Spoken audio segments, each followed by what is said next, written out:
वो बारिश की ठंडी रात। भावनात्मक कहानी। करीब 1 घंटे से अधिक समय से ट्रेन एक छोटी स्टेशन पर खड़ी थी। ट्रेन में बैठे बैठे अथर्व का धैर्य जवाब दे रहा था। वह बेचैन होकर अपनी सीट से उठ खड़ा हो गया। वह पता लगाना चाहता था कि आखिरकार ट्रेन इतनी देर से एक ही जगह पर क्यों खड़ी है।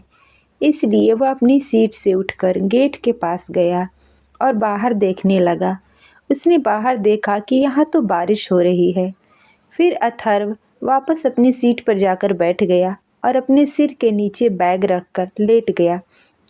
थोड़ी देर बाद उसे धीरे धीरे नींद आने लगी और वह सो गया। अचानक किसी ने उसको हिलाते हुए उसे नींद से जगा दिया और वह उठकर बैठ गया।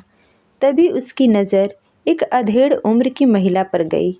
वो मैले कुचेले और गंदे कपड़े पहने हुई थी और अपने हाथ में अथर्व का हैंड बैग पकड़ी हुई थी और अथर्व को कह रही थी कि ये बैग नीचे गिर गया था।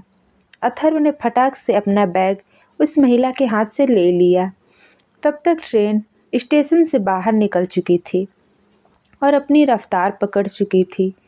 नींद में अथर्व को इस बात की थोड़ी सी भी भनक नहीं लगी कि कब उसका हैंडबैग उसके सिर के नीचे से फिसलकर नीचे फर्श पर गिर गया था। अपना हैंडबैग चेक करने लगा कि कहीं उसका पर्स और अन्य सामान गायब तो नहीं है। बैग में सारे सामान व्यवस्थित तरीके से रखे हुए थे। अथर्व के सिर में कुछ दर्द हो रहा था तो वो टैबलेट खाकर फिर से सो गया। कुछ घंटे बाद अथर्व सोकर उठा तो पहले से काफ़ी बेहतर महसूस कर रहा था। जैसे ही वह उठकर बैठा तो उसकी नज़र गलियारे के पास बैठी एक महिला पर पड़ी जिसने अपने बच्चे को गोद में लिया था। अथर्व ने गौर से देखा तो पाया कि अरे ये तो वही औरत है जिसने उसे जगाकर उसका बैग लौटाया था। बाहर से खिड़की से ठंडी हवाएं आ रही थी। उस औरत के शरीर पर फटे पुराने कपड़े थे जो इस ठंड से बचाने के लिए अपर्याप्त थे। अथर्व ने बिना सोचे समझे बैग से चादर बाहर निकाला और ठंड से कांप रहे बच्चे को ओढ़ा दिया। उसने देखा कि वह बच्चा अब सुकून से सो गया है। अब अथर्व के चेहरे पर एक अजीब सा सुकून था।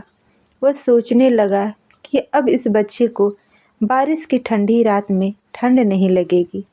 तो दोस्तों, ये छोटी सी कहानी आपको कैसी लगी?